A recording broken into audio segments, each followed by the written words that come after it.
मुस्लिम परिवार ने दिया भाजपा को वोट तो गांव वालों ने ही कर दिया सामाजिक बहिष्कार। 31 को होनी है शादी, नहीं मिल रहा है दुकान से राशन, ना ही बुला सकते हैं मेहमान। आखिर क्या है मामला? बाराबंकी में क्यों जारी हुआ अजीबोगरीब फरमान? मामला मीडिया की सुर्खियों में।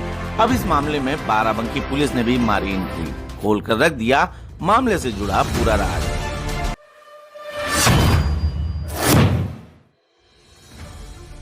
वैसे तो यूपी में भाजपा की सरकार बनने के बाद तमाम ऐसे मामले आए जहां पर मुस्लिम शख्स के द्वारा यह दावा किया गया कि भाजपा को वोट देने के बाद उनको स्थानीय लोगों के द्वारा परेशान किया जा रहा है। लेकिन अब ऐसा ही जुड़ा मामला बाराबंकी से आया है, जहां पर ररिया गांव में एक चौंकाने वाला मामला सामने आया। यहां पर एक मुस्लिम परिवार का हुक्का पानी सिर्फ इसलिए बंद कर दिया गया क्योंकि उन्होंने बीजेपी के पक्ष में वोट डाला था।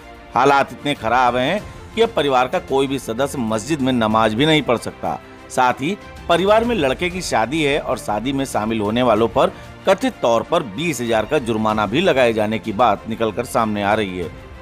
यह है हम जेपी का वोट दिया है तो हम बहुत परेशान करते हैं, हुक्का पानी बंद करते हैं, क्योंकि यहाँ जाम ना जुर्माना रखवा 20,000 तो कई चला जी बोल दे हमारे बच्चे से बोल दे तो जुर्माना है, हमसे कोई बोल दे तो जुर्माना है।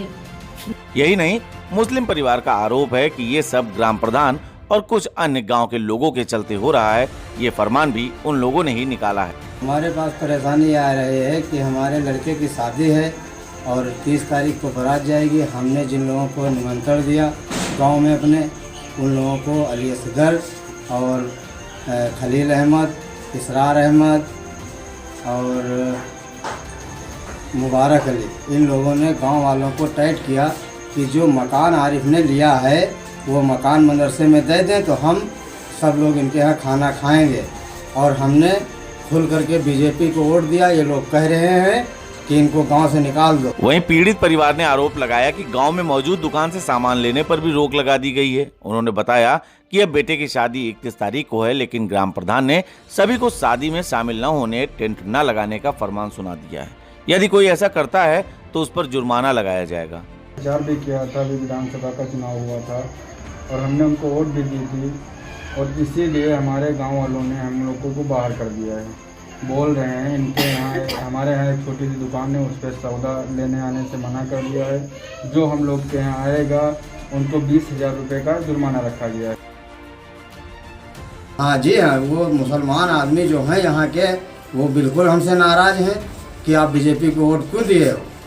अच्छा, वो लोग तो सोचते हैं कि गांव से भाग जाएं, मगर गांव से हम कहाँ भाग जाएंगे, कहाँ चले जाएं।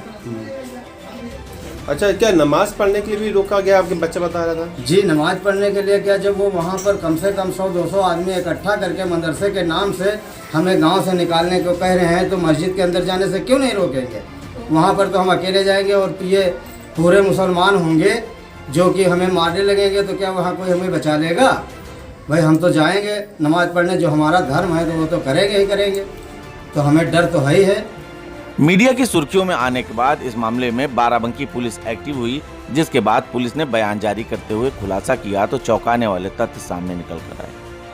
क्या जानकारी दे रहे हैं इस मामले को लेकर बाराबंकी के एडिशनल एसपी पूर्णेंद्र सिंह, आप भी देखिए। एक प्रकरण सोशल मीडिया और न्यूज चैनलों पर वायरल हुआ है, जिसमें आवेदक द्वारा आरोप लगाया जा रहा है कि पार्टी विशेष को वोट देने के कारण उसका सामाजिक बहिष्कार किया गया है।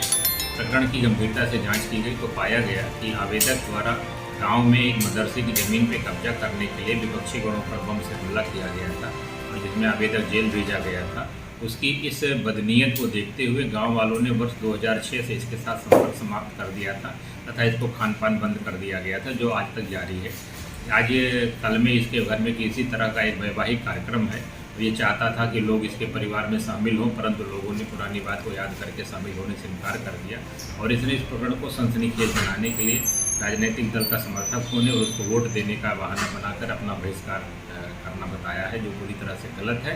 और आवेदक द्वारा किसी भी प्रकार की कोई तहरीर थाने पर नहीं दी गई। यदि कोई शिकायत प्राप्त होगी तो इसमें तदनुसार विधिक कार्रवाई की जाएगी।